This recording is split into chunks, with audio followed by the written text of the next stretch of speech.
croix gammées sur les trousses, de salut hitlérien en classe, des propos à caractère raciste. Dans les écoles, les collèges, les lycées, les signalements d'actes racistes et antisémites explosent.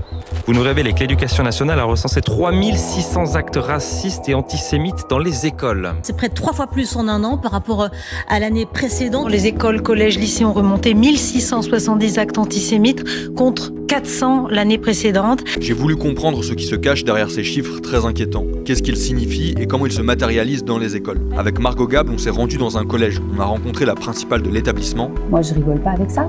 Et je veux pas accepter. On a discuté avec les collégiens. On m'a dit insulte Salara par exemple.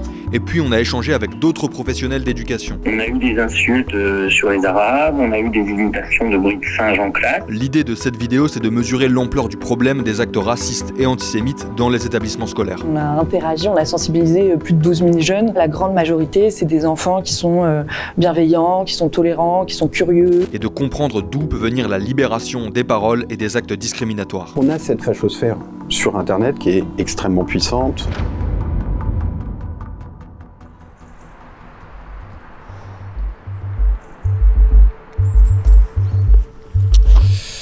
Alors là, je viens d'arriver au collège Jean Mounès de Pornic, c'est en Loire-Atlantique. Et si je suis ici aujourd'hui, c'est parce que cet établissement est confronté à des propos racistes et antisémites de la part de certains de ses élèves. C'est l'Observatoire des inégalités pour qui travaille Juliette Leclésio qui m'a signalé la situation de ce collège.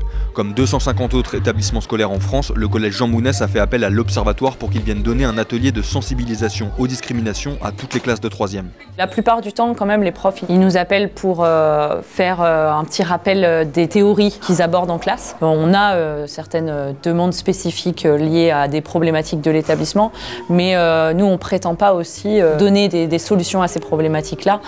Notre but premier, ça reste de sensibiliser, c'est-à-dire de faire réfléchir à ces questions, mais pas de régler des problématiques qui sont plus profondes et qui nécessitent plus d'intervention qu'une séance de 2 heures. Avant de suivre l'atelier avec les collégiens de Jean Mounès, je suis passé par le bureau de la principale, Madame Diane Aubercuni, pour qu'elle m'explique pourquoi elle avait fait appel à l'Observatoire des inégalités. Je suis toujours autorisée, dans mes établissements, en tout cas, à mettre l'accent sur des domaines qui vont me sembler plus nécessaires. Les années qui précèdent, on avait axé majoritairement sur l'usage du numérique. Aujourd'hui, on a totalement réajusté vers le vivre ensemble et la lutte contre les discriminations. L'année dernière, c'était vraiment un festival sur notamment les croix gammées sur les trousses, de salut hitlérien en classe, des propos à caractère raciste. Et c'est sûr qu'on pourrait tout à fait se dire, ils rigolent. Voilà, comme d'autres propos que parfois ils peuvent tenir.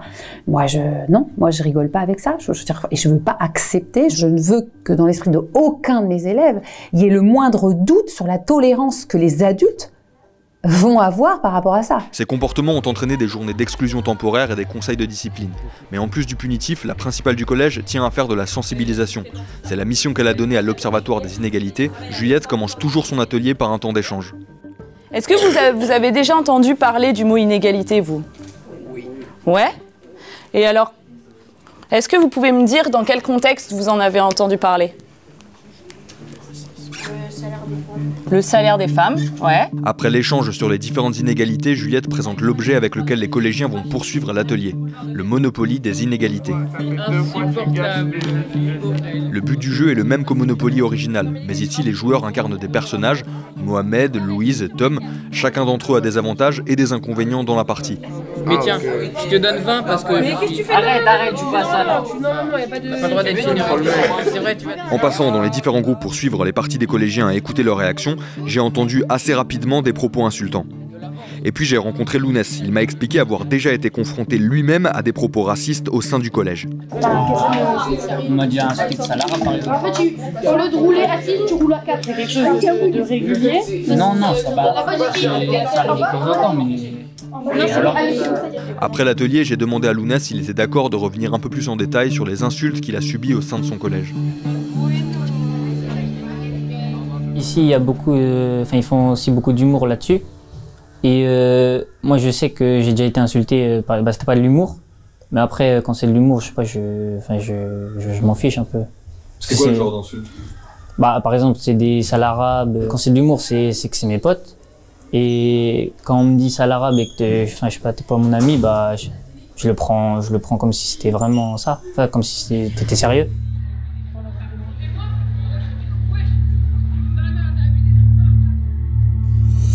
Bon, alors, au final, à Pornic, j'ai été très clairement confronté à la situation d'un établissement qui assiste à la libération des discours et des actes discriminatoires de la part de certains de ses élèves. Mais ça ne m'indique rien sur l'ampleur réelle du problème, même si la principale m'a dit que d'autres établissements du secteur étaient aussi touchés. Et puis je ne sais pas non plus d'où peut provenir cette banalisation des discours et des actes racistes et antisémites. Donc je vais essayer maintenant de creuser ces deux points-là. Alors d'abord, pour voir si la situation à Pornic pouvait être un exemple d'une tendance plus globale, j'ai demandé l'aide de Margot. J'ai contacté une dizaine à peu près de principaux et principales de collèges et de syndicats. Certains n'ont pas répondu et certains ont dit qu'ils n'étaient pas concernés. Il y a une minorité qui a dit vraiment ne pas avoir constaté forcément de hausse de propos discriminatoires. D'autres ont expliqué à Margot être témoins de propos discriminatoires chez certains de leurs élèves. Il y a surtout une hausse d'un discours social qui semble légitimer cette violence discriminatoire. Et puis ça s'est quand même sacrément dégradé au moment des campagnes électorales. On a senti qu'il y avait vraiment un impact du débat politique au collège. L'école, elle est dans une société et que bien sûr, avec une parole quand même décomplexée sur certains sujets actuellement, ça peut peut-être libérer aussi la parole ou certaines expressions de la part des élèves. Ça, c'est un fait. On a eu des insultes sur les Arabes, on a eu des imitations de bruit de singe en classe, il y a eu des sanctions, des punitions. Il y a eu un conseil de discipline pour un élève qui avait insulté avec des propos racistes. Moi, j'ai eu dans la classe où je travaille des croix gammées qui ont été gravées sur des chaises. Même si par rapport aux éléments que j'ai, il n'y a pas d'augmentation, en tout cas, il y a des faits. C'est difficile de quantifier précisément une tendance globale concernant les propos et actes discriminatoires dans les établissements scolaires. Certaines remontées de terrain vont dans le sens des chiffres du ministère de l'Éducation nationale que je vous mentionnais dans l'introduction. Mais les personnes que Margot a contactées s'accordent aussi pour dire que les situations varient d'un établissement à l'autre et que la hausse des signalements peut aussi s'expliquer par une attention plus importante accordée aux propos et aux actes discriminatoires. Pour essayer d'y voir plus clair, j'ai rappelé l'Observatoire des inégalités. J'ai fait venir Constance Monnier, elle travaille depuis 6 ans à l'Observatoire et elle est la directrice du programme Jeunesse pour l'égalité. Je lui ai demandé quels étaient les enseignements qu'elle tirait de son travail de terrain. Depuis 2020, on a interagi, on a sensibilisé plus de 12 000 jeunes. La grande majorité, c'est des enfants qui sont bienveillants, qui sont tolérants, qui sont curieux. Il y a une forte mixité sociale, de genre, de couleur de peau, d'orientation sexuelle affichée, on va dire. La tolérance, elle est plus grande. Et si on entend dans les médias, de la part des représentants politiques ou des personnes qui ont une quelconque autorité, des propos qui sont discriminatoires, xénophobes, racistes, homophobes ou sexistes, et qu'ils ne sont pas condamnés, forcément, les enfants, les jeunes vont se sentir autorisés, en quelque sorte, à tenir ce genre de propos. Quand Constance m'explique que les discours et actes discriminatoires des élèves peuvent être influencés par ce qu'ils voient à la télé ou sur les réseaux sociaux, je pense directement à mes deux collègues, Pierre Plotu et Maxime Massé. Ils sont journalistes à l'IB, spécialistes de l'extrême droite, et récemment, ils ont publié ce livre, Pop Fascisme, comment l'extrême droite a gagné la bataille culturelle sur Internet. On a cette fachosphère sur Internet qui est extrêmement puissante, qui l'a investie depuis des années et qui répand bien souvent sous couvert d'humour ou sous couvert de lifestyle, l'art de vivre, bien manger, faire du sport, etc. Ou même les vlogs, la vie quotidienne. Je vous parle de moi et je vous parle de la vraie vie et je vous parle de comment voir les choses, etc.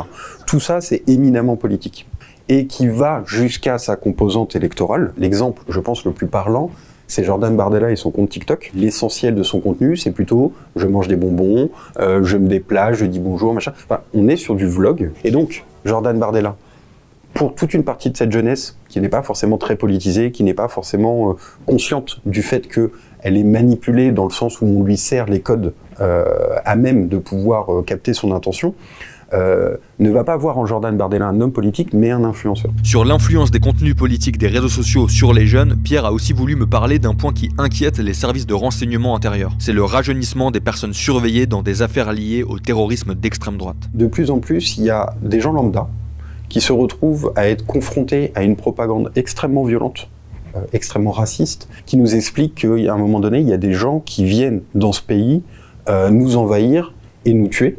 Ce discours-là va infuser dans la tête de plein de gens, enfin d'un certain nombre de gens, et ils vont aller l'exprimer de tout un tas de manières.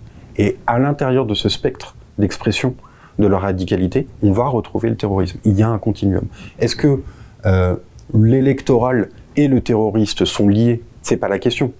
La question, c'est celle de l'action que produit sur les gens la diffusion de cette propagande de masse. Si on touche 10 personnes, la possibilité que sur ces 10 personnes, il y ait quelqu'un qui soit suffisamment violent, radicalisé, en dehors, pour aller commettre un attentat, elle est marginale. 1000 personnes, toujours. 10 000 personnes, toujours. 1 million de personnes, la question se pose. Ouais, c'est assez effrayant. Ceci dit, l'idée de cette vidéo, c'est pas d'être fataliste. On a vu que la banalisation des discours racistes et antisémites touche les établissements scolaires, qui sont un miroir de la société. Mais ça ne veut pas dire que les jeunes d'aujourd'hui sont plus racistes ou antisémites que les jeunes d'hier. Il faut être prudent avec les chiffres qui témoignent d'une explosion d'actes discriminatoires dans les écoles, parce que la hausse des signalements peut aussi s'expliquer par une plus grande considération accordée aux discriminations. Et puis tous les professionnels d'éducation que j'ai pu rencontrer pour faire cette vidéo estiment que des solutions existent. Ils agissent dans ce sens, chacun dans leur rôle. Les personnels éducatifs, les personnels de direction, les personnels médico-sociaux sont étranglés par le nombre de moyens insuffisants, les postes non pourvus, les postes non remplacés. Les élèves, si on les met en position passive d'écoute d'une bonne leçon de ce qu'il faut faire ou pas, au bout de 2 minutes, ils n'écoutent plus et ça ne sert à rien. On a proposé à toutes les classes la même heure, une heure de vie de classe, dans laquelle on leur demandait de répondre à une question.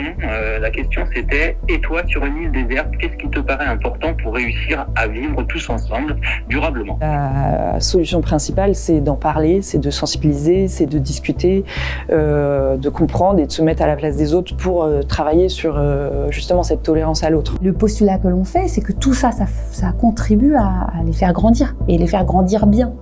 C'est un peu l'objectif.